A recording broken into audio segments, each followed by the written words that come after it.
place for you here. Both of you. Counting on. Adios, big brother. Welcome back, everyone. It's Charlie. This will be my full Last of Us Episode 6 video. There were a whole bunch of Easter eggs and references, so we'll break it all down. If you're brand new to the channel, be sure to subscribe to get all the episodes. Careful for spoilers if you haven't seen the episode yet. We'll start at the beginning, work our way through shot by shot, talking about Easter eggs and WTF moments, starting with the episode title, Kin. It was a reference to Joel reuniting with his brother Tommy in a settlement in Wyoming.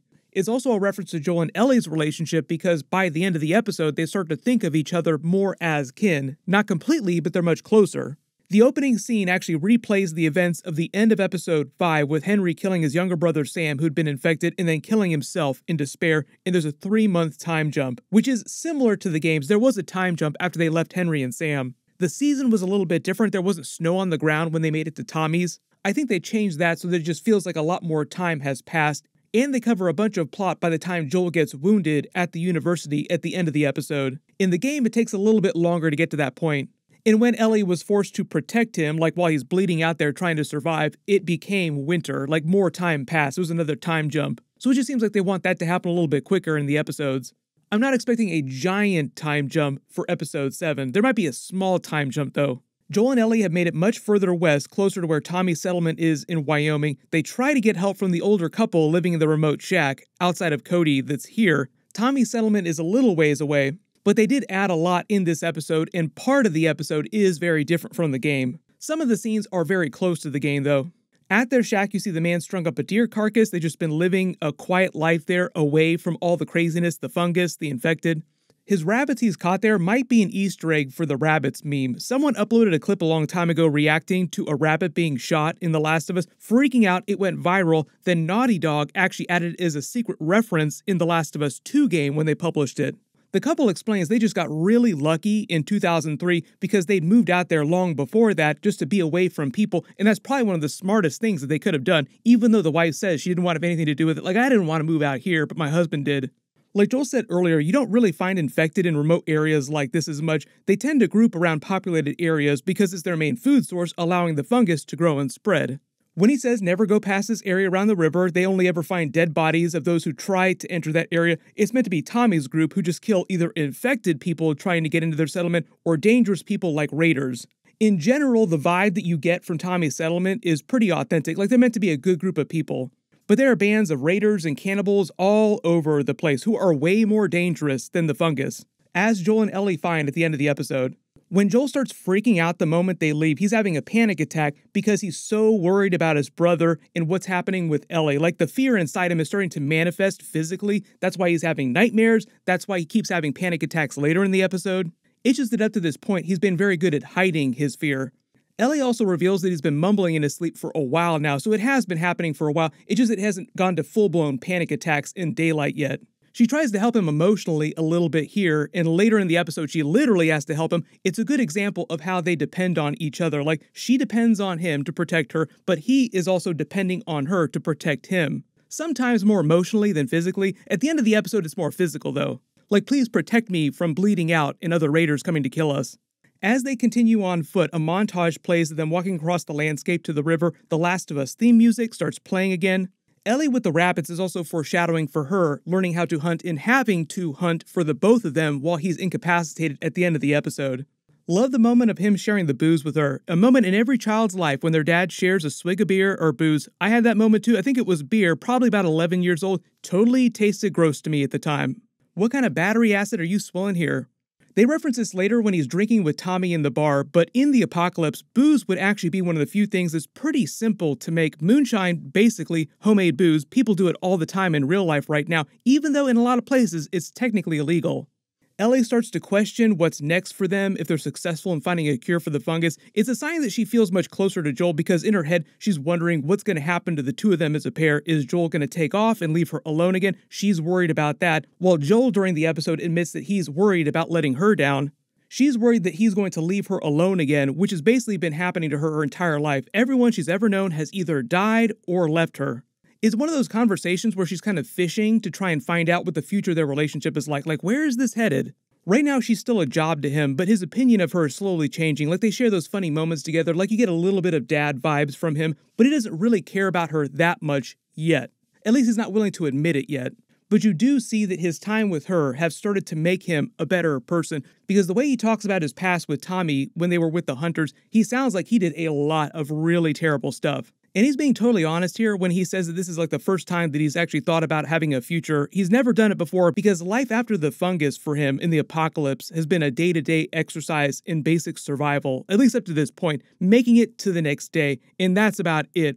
Which really isn't a life, like it's barely existing, but you kind of get that from Tommy. Like, Tommy finds this new life and he wants Joel to join him. Like, we could actually have a really good life here. And at least up to the end of the episode, Joel just isn't ready to deal with that. He jokes with her about the sheep, setting up the joke later in the episode where they find sheep in a pen in the community. It's also another example of his sense of humor, joking with her about being so talkative. At least up to this point, though, she tends to talk more, the more nervous, the more afraid she gets, which is why she talks so much. She says her wish is to travel to the moon because her whole life's been spent living in a cage, so to speak, in the quarantine zones, and leaving Earth would represent like the freest, the furthest you could possibly be from that cage. Sally Ride, her hero, was the youngest female astronaut in American history. She was 32 at the time, back in the 1980s. There are kids in real life today that are younger than that, trained to be NASA astronauts, and the absolute record for youngest female in space is actually held by a Russian woman who was 24 back in the 1960s. She confesses to trying to cure Sam with her blood, and the fact that it didn't work is a huge blow to her optimism in the face of all this bleakness, this whole mission. She genuinely thought that it would work for a hot second.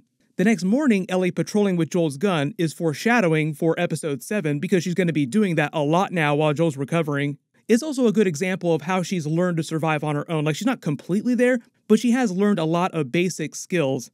Then they arrive at the dam, which is right out of the games, but they change this interaction that he has with Tommy. In the games, he actually met Tommy at the dam itself while they were busy fixing it up, and Maria as well. They're all right. But you know these people? Know him. He's my goddamn brother. Tommy. Holy shit. How you doing, baby brother? Goddamn. Yeah. Let me look at you. Here, they're taken by a group back to their settlement. Joel makes another Will Livingston joke, which was the person that wrote Ellie's book of puns that she kept reading from earlier, no pun intended too. The whole thing with the dam is that Tommy's group fixed it so that they could use the power for their community nearby. When Ellie says that she'd believe anything that Joel said, even if he made up a lie, it's also foreshadowing for big moments later. He will tell her a very big lie. When we meet Tommy's group, you see Rutina Wesley, you probably recognize from True Blood. She's playing Maria, Tommy's new wife from the game. The reason why the fungus detecting dog doesn't detect the fungus in Ellie, because she is infected and she's just immune, so there is some fungus inside her, is because the strain of fungus inside her is a slightly different version that's good, that's preventing the other bad fungus from taking over her body. It's how her immunity works. So theoretically, to create a vaccine from her, everyone on the planet would have to get that good type of fungus inside them. It's kind of how basic vaccines work too, like you give someone a small dosage of the virus, their body builds a natural immunity to it, then you become immune. It's just that Joel doesn't know anything about that right now, like he clearly does not understand how this all works.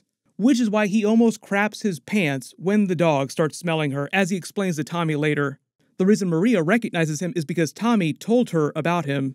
And this whole part where they take them into the settlement is a big change from the games. They do go there eventually, but Tommy just shows him the settlement and talks about it. They don't actually go in there till much, much later in the games. You notice the banner on the street reads 2003 because that's when the fungus spread, the apocalypse started, and culture kind of froze in time. We get that great reunion scene with Tommy and Joel. It's one of the very few times in the show where you see Joel express emotions visibly, but this episode was kind of like the dam holding back all of his emotions, breaking in like a long dark night of the soul. Like he just bears everything to Tommy later in the episode, going from showing 0% emotion to 100% on a dime. The only other times you've really seen Joel get super emotional on the show is when his daughter died in 2003, and then again when he knew that Tess was going to die and they had to leave her behind. They have a couple funny moments with Ellie trying to socialize like a regular person when others get curious about her. She's used to living in a very kill or be killed mode the whole time, just trying to survive. Life in Tommy's town is as close as you can get to a normal life, or what it could be normal in the apocalypse. So it's going to take a little while for her to adjust. They have movie nights, dances, musical performances, all the normal things you would do for entertainment. It's meant to be perfect, or as perfect as you could get in the apocalypse. And a lot of the episode is Joel thinking about what Ellie said, given what he learns about Tommy's new life here. Like, wait a minute, could I have a life here? Should I have a life here? Do I want to have a life here? It takes until the end of the episode, but he eventually decides, yes, I will return here after our mission to try and find the Fireflies is over. We find out the rest of what happened to Tommy after he met up with Marlene and started working with the Fireflies. Even though they're meant to be a good faction, they do a lot of violent stuff. Their main goal is to overthrow FEDRA, install a civilian government, kind of like the one you see in Tommy's town here, and also create a vaccine to save the human race. But in pursuit of those goals, they do very terrible things. So it sounds like Tommy grew disillusioned with that, and that's when he left, and he says that Maria's group found him, and he helped them build this community here, which they'd already been in the process of building. They're meant to be completely self-contained. They're not associated with the Fireflies, with any of the other factions, with FEDRA, which is why she says that they don't have any contact with the other groups. And it's why during the events of episode 1, Joel had lost contact with Tommy for the past 3 weeks, because that's close to the time when he moved into the settlement. When Maria says having a bad reputation doesn't mean you're bad always, that's meant to be a metaphor for Joel's character, like his reaction is him remembering all the terrible things that he's done to survive when he was with the Hunters and Tommy, which they also talk about later. Tommy revealing that they're married and they're going to have a child is also right out of the games, too. It just happened back at the dam in the games. Maria. Be nice to her. She sort of runs things around here. Ma'am, thanks for not blowing my head off. Would have been embarrassing, considering you're my brother-in-law. We all gotta get wrangled up at some point. Pretty much all the conversations between Maria and Joel, like all these heart-to-hearts that they have, are similar in the games, but they all happen back at the dam. I'm guessing they make the communism joke on Tommy just because he was in the military and sounds like he fought some communists, even though when Tommy was back in the military, there were only a couple communist nations around the world.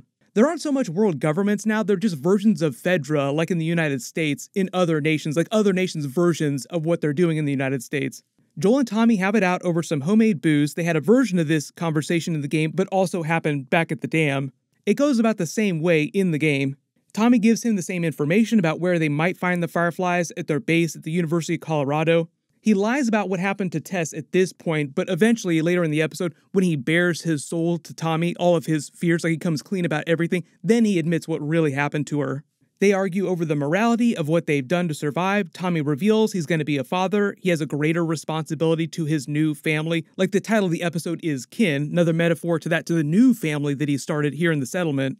And when he starts talking about thinking that he would be a good dad, it starts to make Joel feel all these feelings about his daughter, about Ellie, like it all comes swelling up in him. And finally, that dam bursts later in the episode at night when he starts talking to him about it, making Joel feel all the feelings that he doesn't want to feel. He has another panic attack while he's leaving Tommy. He also sees a girl that looks just like his daughter, who has a daughter of her own that also looks fairly similar.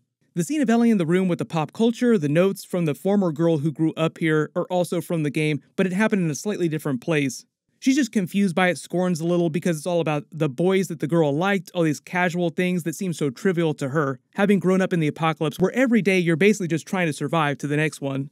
The sign on the mantle is meant to be a memorial to Maria's son, Kevin, and Joel's daughter, Sarah, who Ellie learns about for the first time. Turns out they died within a couple days of each other, even though in 2003, Maria was living in Nebraska.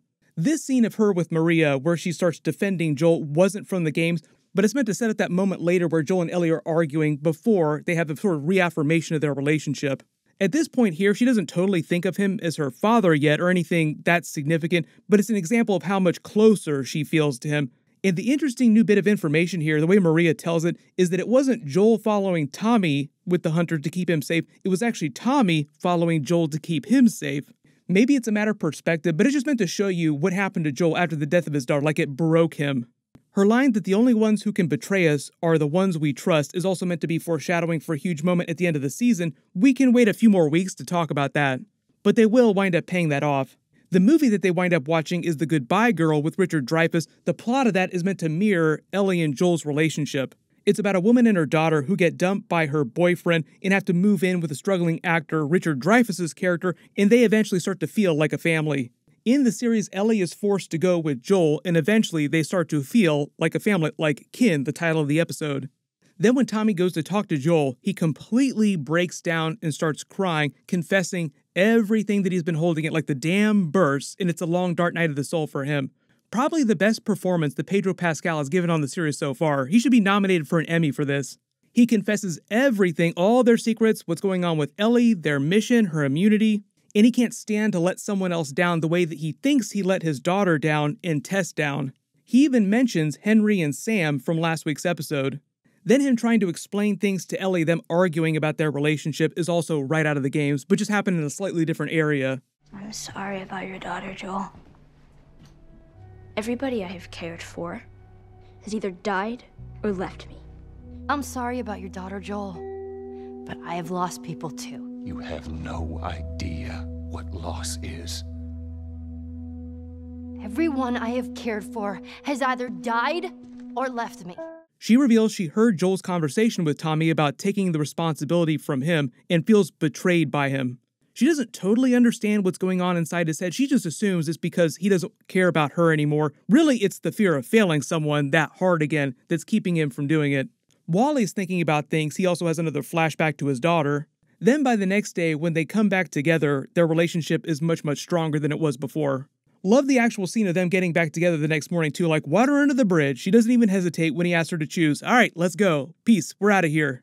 But when Tommy does ask him to return after he's done with his mission, in his mind, Joel does plan to return and continue living here. As they ride away, they play a slower version of the Last of Us theme music. Joel teaches Ellie to fire the rifle, paying off all of her requests from earlier, and he's smiling like they share a moment together. Joel starts telling Ellie more about his past before the fungus when he and Tommy worked as housing contractors, opening up more about his past just in general. 5 days later, they arrive at the university, and the way that this plays out is pretty accurate to the game. When Joel tells Ellie that he's changed his mind about what he wants to do in the future and he thinks he'd like to sing, he does play guitar and sing in the games. Her reaction to the monkeys is also right out of the game. Are those monkeys? Must be from the old labs. Look at them go. Aw, are those monkeys? Yeah, a whole mess of them.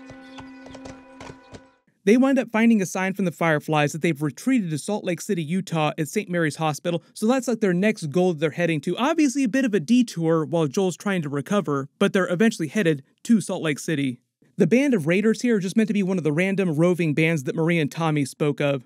Joel's injured badly and dying, and they're too far away to get back safely to Tommy's, so Ellie is forced now to protect Joel while he recovers during the winter. Now you see why it's so important that she learned basic survival skills and how to shoot the rifle and do some basic hunting. Gonna come in real handy real soon. Even though they make you wonder, he is alive, he's just on the edge of death. So she's gonna have to drag him to one of these shacks for shelter while he recovers, and the song that plays over the credits is a cover of Never Let Me Down Again by Depeche Mode, which thematically is all about their relationship, Joel not letting Ellie down, but now, very important, Ellie not letting Joel down and making sure that he survives his wound. Overall, it was a great episode. If you spotted any Easter eggs or references that I didn't mention in the video, just write them below in the comments. My Last of Us Episode 7 trailer video will post Monday, and my full Episode 7 video will post next week when they release it. All the rest of the episodes are back on the normal schedule. Everyone click here for my full breakdown and Easter eggs for Ant-Man and the Wasp Quantumania, and click here for that Last of Us Episode 7 video. I'll update the link as soon as I post it. Thank you so much for watching, everyone stay safe, and I'll see you guys in the next one.